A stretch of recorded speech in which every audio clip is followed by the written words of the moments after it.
start talking about Leviticus, kind of based on what he's saying. Now, what he says, he references when Jesus references the Torah and says that it means love God and love your neighbor. And he says this comes out of the heart of Leviticus. And it does. If we look in Leviticus 19, verse 18.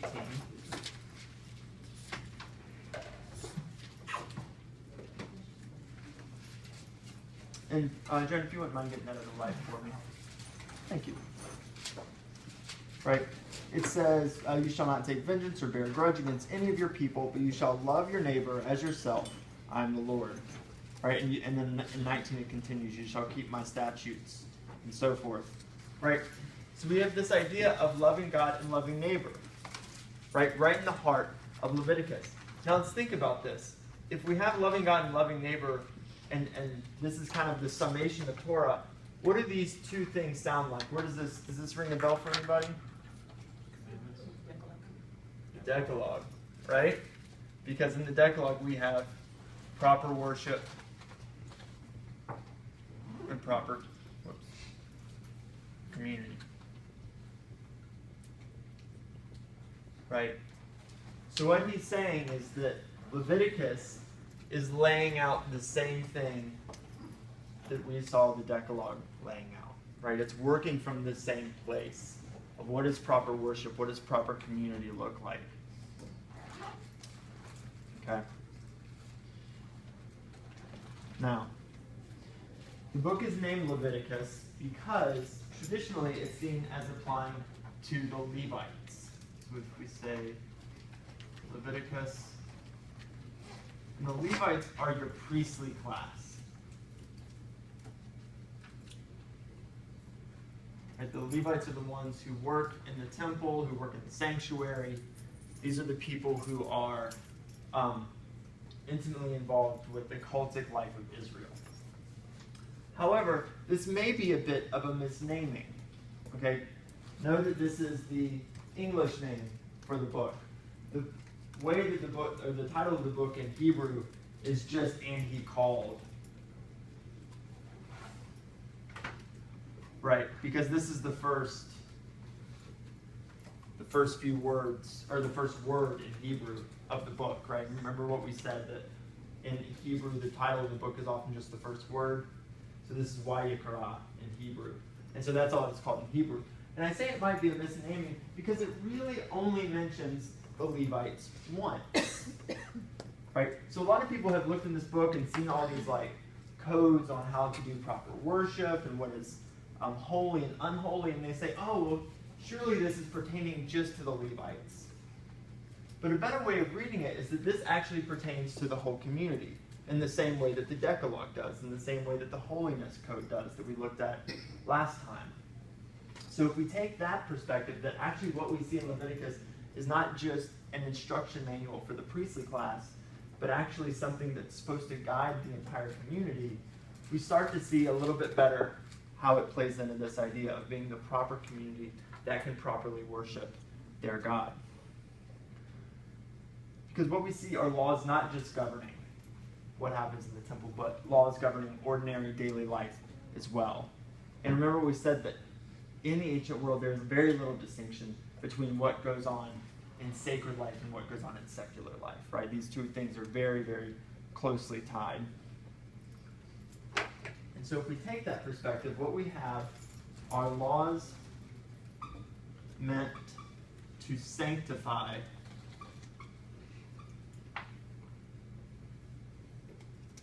the community. Now what does sanctify mean? Set apart. You're getting one step ahead of me. No?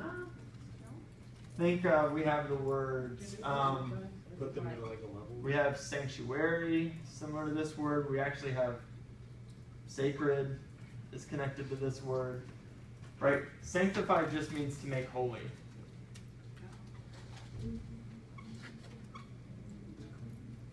Right? Leviticus are laws that are meant to sanctify, to make holy the community.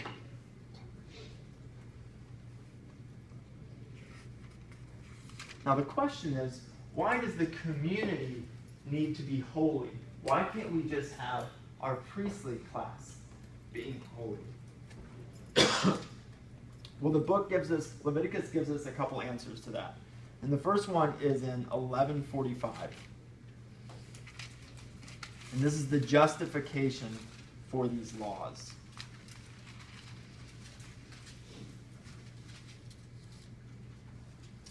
(11:45) it says, this is Yahweh speaking, "For I am the Lord, I am Yahweh, who brought you out from the land of Egypt to be your God.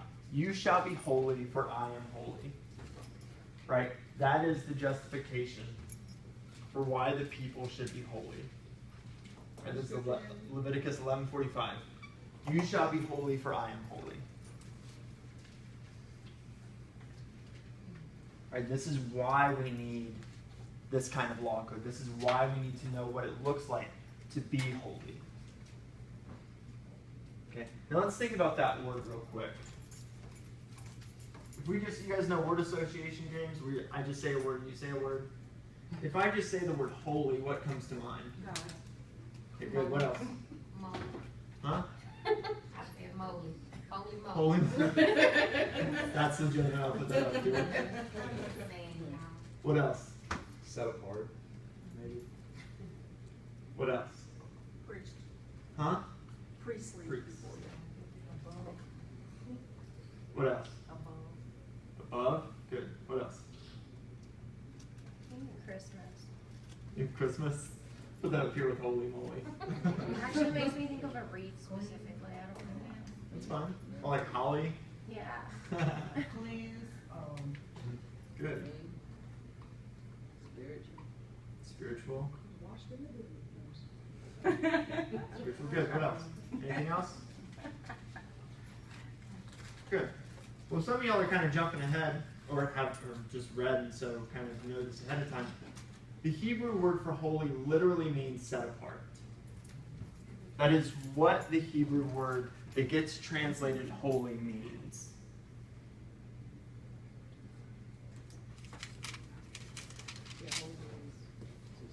Holy means set apart. Right? Now, let's look real quick at how Leviticus itself talks about this and how it understands this idea of holiness. If you turn to Leviticus 10:10. Okay. He says this to Aaron, to the priest, to the head of the priest. You are to distinguish between the holy and the common, between the unclean and the clean. Or you're to teach the people of Israel all the statutes. So here we have, like we talked about before, a nice little binary. Right? But what's on the opposite side from holy? It's not technically unholy. What does it say? Common. And then it says clean and unclean. Why do you think our distinction is between holy and common?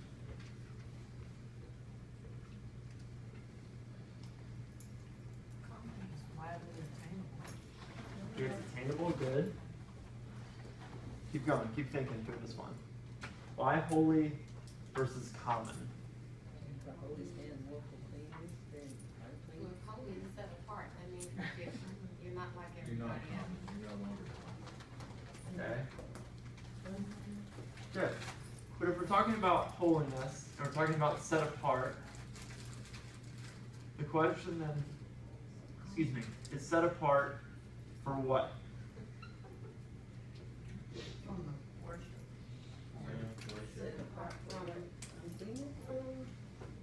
Good. For worship, right? Slash Yahweh. Right?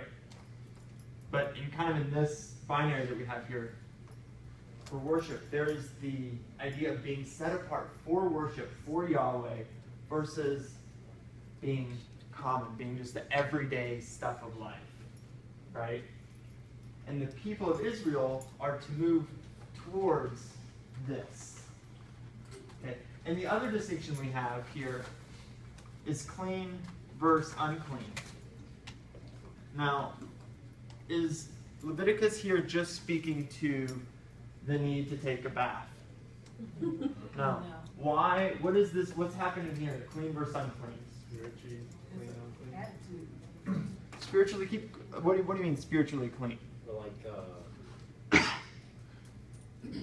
what's holy is like set apart. It'd be like if you're not holy, you'd be unclean. If you're holy, you'd be clean. So kind of like that, I guess. Okay. Yeah. Keep working with that. Disease wise too. Disease. Good. Relationship wise. What do you mean? Okay, if you're in a relationship with someone, Mhm. then there are things that you share with that person that are uncommon to things that should be, because of the intimacy level, they should not be common to everybody else or available to everybody else.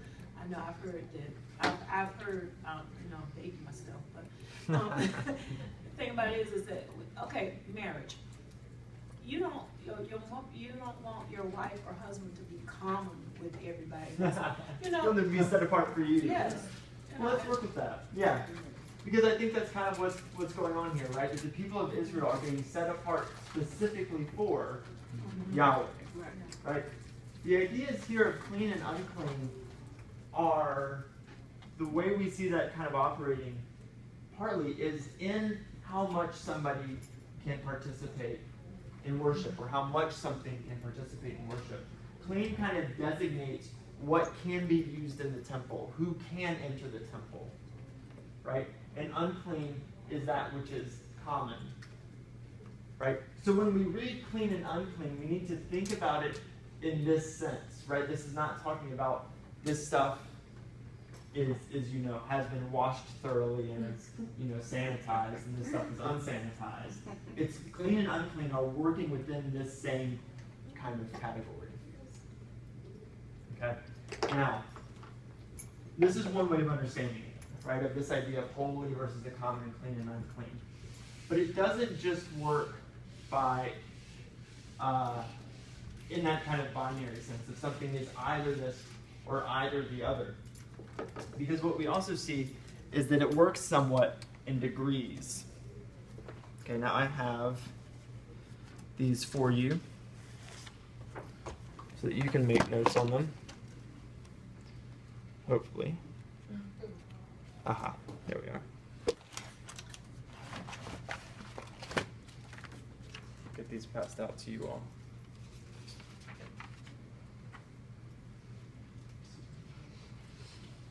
See how far these go. You can take those and pass them back. You can take those and just pass them around. We do have some extra if we need them. Okay. So the question is, in a sense, how set apart, right? And this works best if we think about it in terms of degrees, right? Now, if we're talking about holiness and being set apart, what did we say that the Hebrew people are being set apart for? Worship. Or if we said who? Yahweh. Good. So at the center of each one of these, we're going to put Yahweh.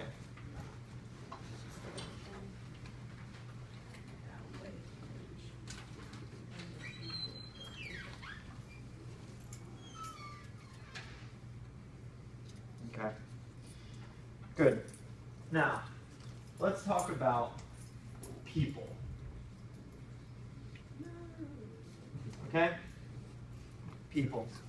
Who would be, so if Yahweh is the most holy entity we can think of, right? Who would be next? The priest or a Pharisee. Okay, what kind, now we have lots of priests. We have a little bit of a hierarchy going in the priests here, so who would be The Levites. the high priest, right? The chief or high priest. Good. So we have, can't spell. The chief priest, right? You can also say the high priest. Same thing. Okay. Now, following the chief priest, we have just the rest of the group, right? The priestly class, the Levites. Mr. Lees, Yes, sir. does like the Jewish tradition today have a chief priest? It's a good question. I don't think so, because of they don't have a temple anymore. Right. Well, yeah, because just how Judaism has evolved because of its own history, and we'll get to that at the very end of class. The kind of temple worship that Israel used to have is not there anymore. Right. So okay, so we have Yahweh, then we have the chief priest, right? And we'll get to why the chief priest is kind of set apart. Then we have the rest of the priests and the Levites. Sorry, this is my bad. The Levites fall in here, right? And the reason I'm going to put Levites down here is because there are children and wives that could not serve as priests, right? So you have people who can serve as priests and people who are Levites, right? That is their tribal clan, so to speak. But they are not, they cannot serve because there are other children or women. Right? Does this make sense? Okay.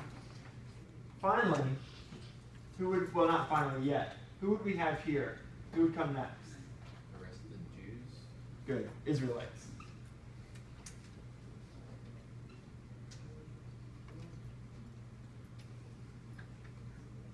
And finally, what would be put in this last space?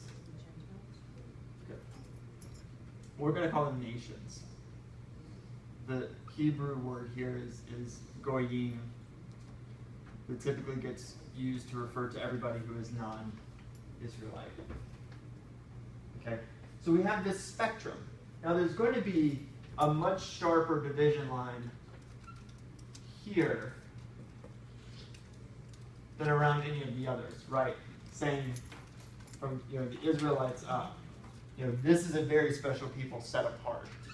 But this is somewhat working on a spectrum. Okay. Now let's talk about places, because this kind of idea of holiness not only refers to people, but to place. Where was Yahweh thought to reside? Jerusalem. Keep going. No. And since where was the Ark of the Covenant housed? The temple. In the temple. There's actually a certain room in the temple, or in the temple. Holy of Holies. Yeah, the inner. Holy of Holies. Right, that inner room. This is where Yahweh resides. Right, this is the Holy of Holies.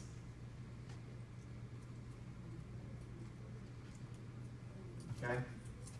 And next would come the, temple or sanctuaries. Do you have holy and holies? Holy of Holies. It's kind of how that gets referred to as.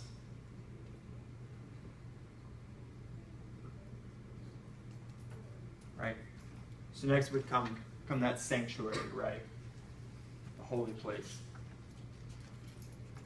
Typically, if you guys see this in your book, what we have a lot of times. So say this is our temple. I'm going to draw this a little bit bigger for us.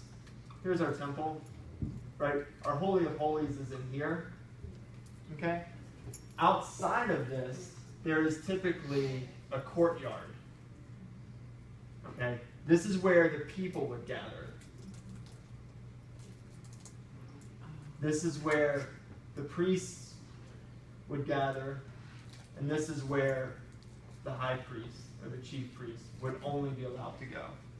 Right? So you see how it aligns. So our next one is going to be the courtyard.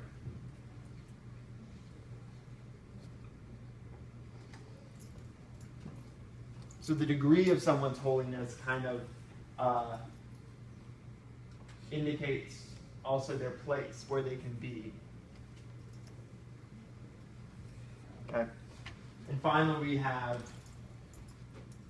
the camp when Israel is mobile, or we can talk about Canaan when they enter the land, right? And then finally we get the nations. And so again, this last kind of line here is going to be a little bit thicker in a sense. And the last one is nations again? Yeah. Right? Other lands outside of Israel. So here we have, right, the courtyard. Here's the temple itself. Right? But outside this courtyard is, you can kind of just say, you know, the camp, right? Remember, because when we were talking about the tabernacle, that's the mobile sanctuary that they take with them, right? So in a sense, we have this mobile sanctuary with its courtyard, and then we have the camp of Israel around it, right? And where the people are, that place is also sanctified, made holy around them, right? So that's how that's working. Finally, let's talk about time.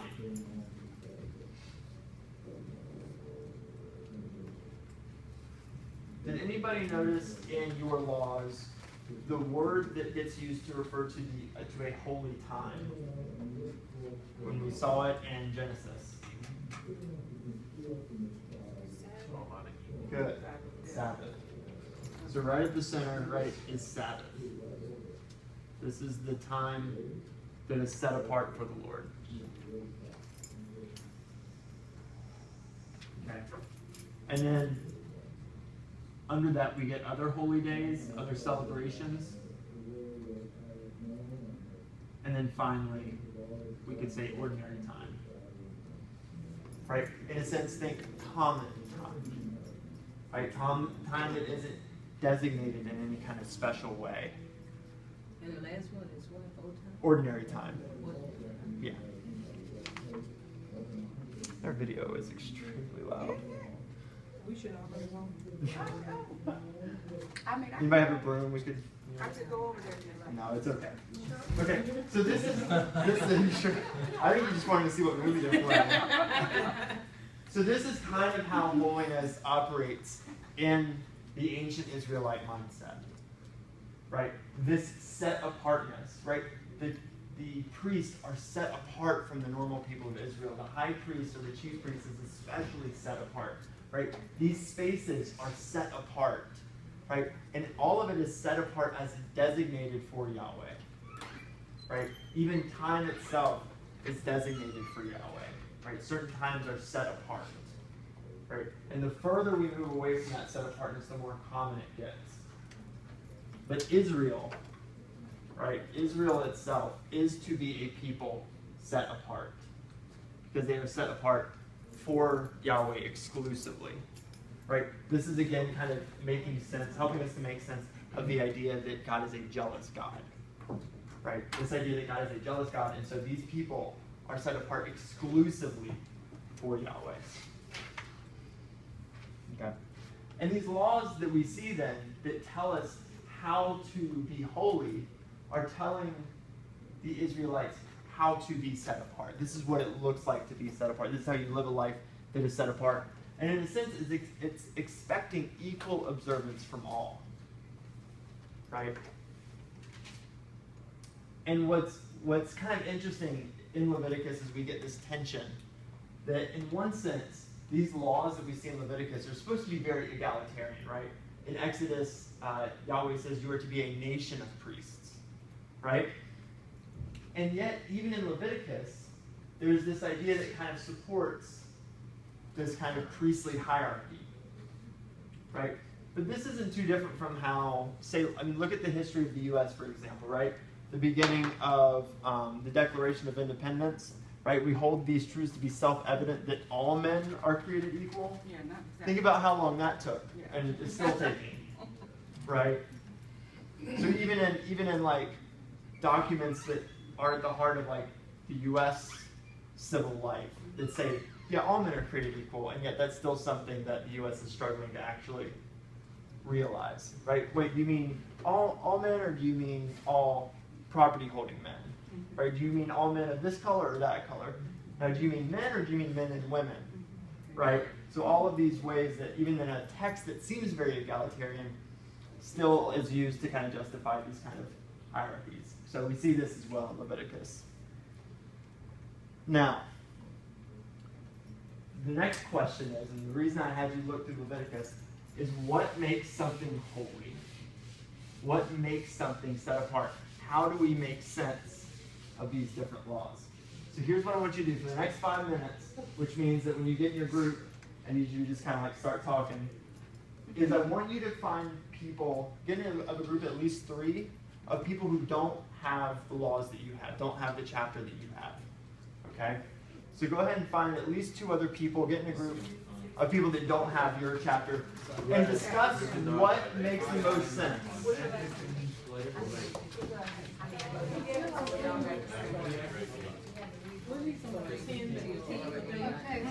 I'm a W.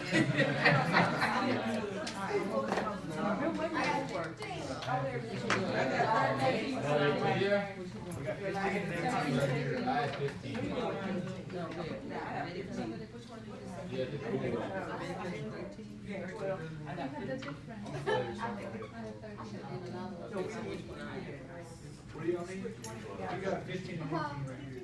Okay, you can do one of these. I want to hear William's mouth. I want you to. I don't even know what I am. We have a 15 and a 12. We've got a lot of things. Yeah, I saw it on there. 15 and 12.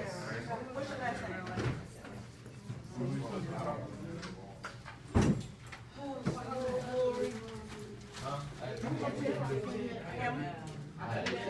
Okay, so we've got. Yeah, I have 15. I have 14. Oh, no, I have. She has a different one too. She had 13 and 14. Okay, just go ahead and get in what groups you're in now. It's totally fine. Here's, real quick, if I can get your attention real quick. Here are the categories you should think about when you are looking at, if I need your attention real quick. Wow. If I need your attention real quick. Here's the categories to think about when you're looking through your laws. Does the idea of health make the most sense? Does cultural differentiation, are they just trying to say we are a unique culture, we are not like these other people because we do these things? Are they just based on taboos around sex and death? Or are they based around trying to provide a sense of order? So look through them and see which one fits. See if you need multiple ones to make sense of your different laws. So here's the kind of categories we'll be looking at. So use these to guide your discussion.